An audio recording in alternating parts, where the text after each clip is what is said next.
Okay, hi, Amethyst here. It's been a long time since I've done a video, so I'm doing a video. I have been doing book reviews, and I really like book reviews, but I decided I wanted to start doing deck reviews as well, and I was gifted for my birthday yesterday a beautiful deck that I've already fallen in love with. So I thought I would do a little video on this deck and also to kind of talk a little bit about tarot, how I use it, because I get a lot of people coming in for readings and they just don't really know what to expect and how I operate. So I was going to talk a little bit about that too before I get into the deck. So for me, I don't really use tarot for black and white answers, like will I get that job, or will this person ask me out? Now, we can ask about career path and love path, but my readings are more focused on what you have to do to get to the places you want to go. So it's going to talk about, inner work you got to do, or outer work you got to do, savings, etc., or working on baggage. That's what's going to come up in your readings with me.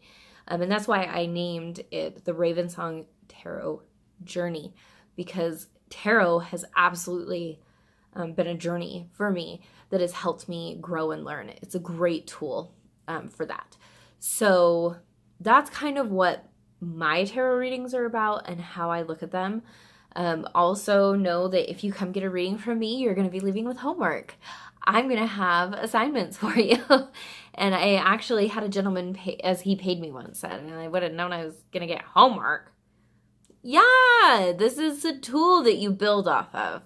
So if you're looking for something to kind of stimulate growth and give you some ideas as to where you want to evolve next, come get a reading from me, because that's what my readings are about. So there's a little bit for you guys. Since I'm rebuilding this whole thing, this business, I thought I'd give you guys a little bit on that. But this is the Moonchild Tarot. I'm so excited. We've bonded. And any tarot reader can tell you that's how it goes. First off, I want to talk about the artistry, because the artistry is part of the story and the tool. And this woman, Danielle Noel, I think is how you would say her name. It's spelled Noel, so whatever. Has put so much of her soul in this, and I love her for it. So just look at that's like gold leafing. You see that? Ooh, ooh, they're so pretty. So even just the box is so beautiful. And I have to admit that I'm typically really bad about reading the guidebooks for my decks, which you really should, because each deck really does have a lot of thought and consideration and work and effort that was put into it. And so I'm now assigning myself the task of going through my old decks and reading about the guidebook and what the artist did and why they did it, etc. Because I should stop slacking.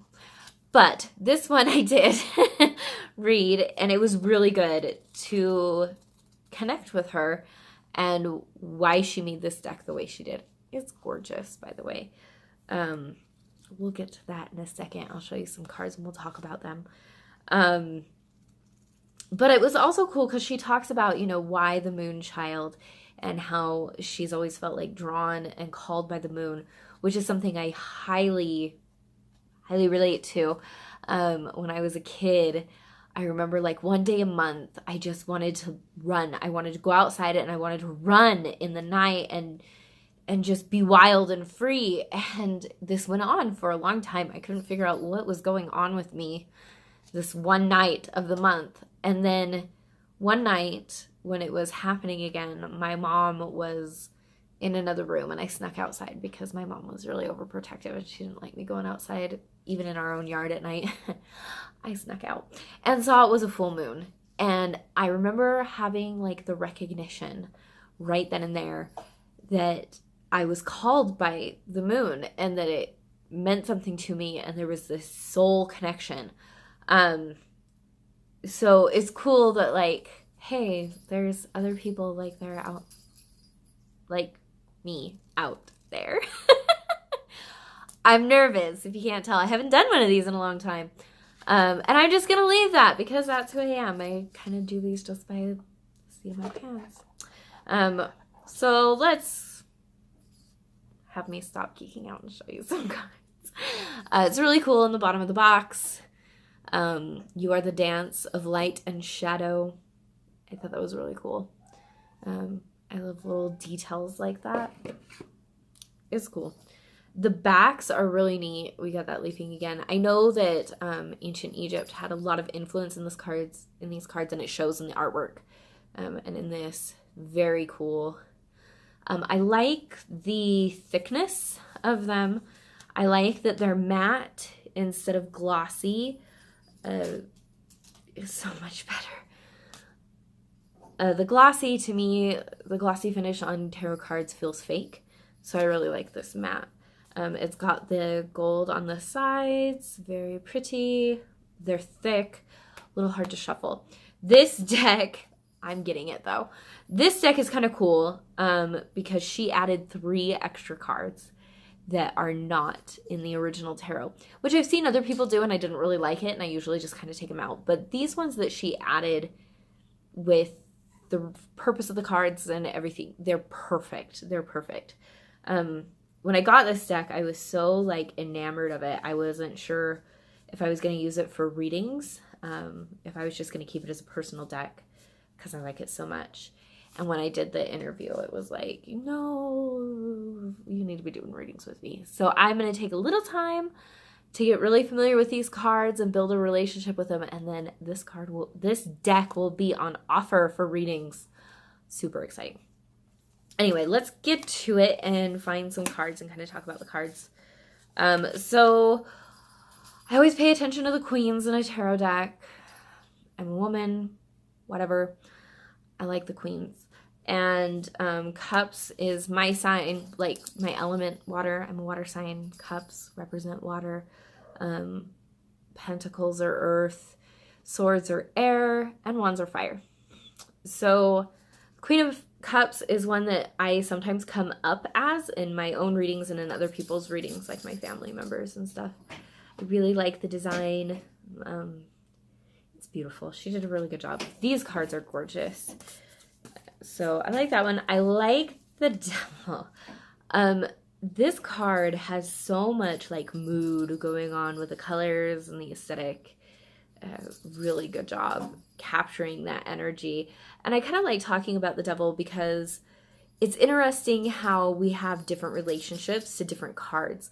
The Devil is traditionally read as like addiction, bondage, bad thoughts, behaviors, habits. But for me, the Devil usually comes out as an invitation to dive into my hedonism a little bit, which I'm always welcome to that invitation. So it's just interesting how it's different for people. And sometimes it comes up that way for other people. And sometimes it comes up from that way for me too. But more often than not, it's telling me to be human for a minute and go be human. Live in my body. The Queen of Wands, because like I said, I love my queens. The Queen of Swords. I like that she's battle ready. That's very Queen of Swords. I have people who are very Queen of Swords energy in my life. And yeah. So, oh, cool. I found a couple of the I found the bonus cards. Okay, I want to talk about the bonus cards because they're pretty cool. So we have shadow work. And shadow work is a pretty big concept, at least in my belief systems, and I know a lot of other people's. Shadow work is just working on those things about yourself that maybe aren't so nice and shiny. And it's more about embracing them and finding healthy outlets. For me, a big part of my shadow is like violence, battle violence. And I get an outlet with learning about wars and watching Spartacus. And that's my outlet for it. And I'm big on like, what's your shadow? Okay, how can you express it in a healthy way that doesn't hurt others? That's my shadow work that I work on. Then we have divine wisdom. I haven't read too much into this card because for me, this is so straightforward. Divine Wisdom. I don't need any, like, explanation of that.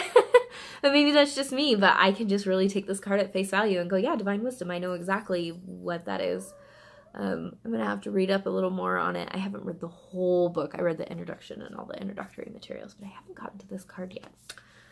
And then the last of the additional ones is the Moonchild, which is really cool. She talks about what a Moonchild is. I am definitely a Moonchild. I also want to learn more about this concept because when we were trying to figure out what was going on with Strider before we got the official autism diagnosis, when I would ask my guides, they would say, he's a Moonchild. And what the hell does that mean? So I'm excited to work a little more with this and get to understand it better. Let's find some more cards, pretty cards to look at, because these are really cool. Death. I love this card, guys. Look at that. I love the imagery with the snakes and the moss, the transformation, the shedding of skins. And I love that there's a flower blooming because you live before you die.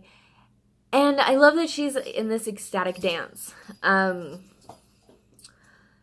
Where our modern society really views death as just like an end. And I don't see that. I see it as a transition. I don't know what that is. So I like that in the tarot, death is about transformation and transition. And I just thought that card was really cool. The Hanged Man. Look how elegant the Hanged Man is. I just really like the idea. And of course the card drawing is based off, there's theory it's based off. It makes sense to me. Odin hanging himself off Yggdrasil, the world tree, sacrificing himself to gain wisdom. And when when he falls off the tree, he's granted the runes. His sacrifice pays off, which I think is really cool. So I love that this is such a cool looking card. My cats are playing. They think they need to be wherever I am. They're codependent like that. Happens. I want to find... I don't want to like just sit here. Okay, this was the last card I wanted to show you guys because I really, really love this card. For me, a tarot deck can be made or broken by the High Priestess card. I come out as the High Priestess or the Queen of Cups in my readings, depending on the subject matter and where my focus needs to be. So she is majestic, and I love the different like textures that are used in the artwork. Just fantastic. I also love in this deck that there is so much racial diversity in the models used. Very cool. We need more of that going on. So I really am just impressed with this card. It's so beautiful. Moonchild deck. It's like a dream come true. I just love this deck, and my husband for getting it for me. So yeah. Oh yeah, it's been a while. I'm married now. Whatever. It's cool. Big life changes. We all go through them. But yeah, this deck will be on offer probably within like the next month sometime, maybe even sooner, just depending on how much time I get to spend one-on-one with this. Because I do want some time one-on-one. I like that with my deck. But this deck sings to my soul. And it's just funny because a few days before it came, my existing favorite deck is missing a card. I'm very sad about it. Very sad about it. And it's going to have to be replaced because I can't find the card anywhere. But this deck showed up just in time to be like, oh, hey, sorry about your other deck, but new love. New love. It's definitely new love. And that's how it is sometimes with tarot. So yes, if you are interested in a reading, find me on Facebook, The Raven Song Tarot Journey. Shoot me a message. We can set something up. I do online readings as well as like events, and I will be trying to get into some spaces soon. That's something I still need to look into. If I like you, if I trust you, I might let you come to my house. Usually we meet in a public place, though, if you want to do something face-to-face. Safety, you know how it is. But I'm going to be trying to get something set up that I have a space to go to. My readings are by appointment only. So contact me and we'll set something up. I do have other things going on, so I'm not able to give on-demand readings a whole lot, but I try to be as timely as I can. So yeah, find me on Facebook, find me on Instagram. You can shoot me an email at amethystravensong@gmail.com. Especially if you're interested in subscribing to my newsletter that comes out every month. We talk a little bit about different tarot subjects, events coming up, and just kind of what's going on in the world or changing of the seasons or my random thoughts that you get to be privy to. Yay! But I hope to see you all. I've got a few events coming up, so be checking out my page for that, and shoot me a message if you would like to schedule something. Blessed be, beautiful souls.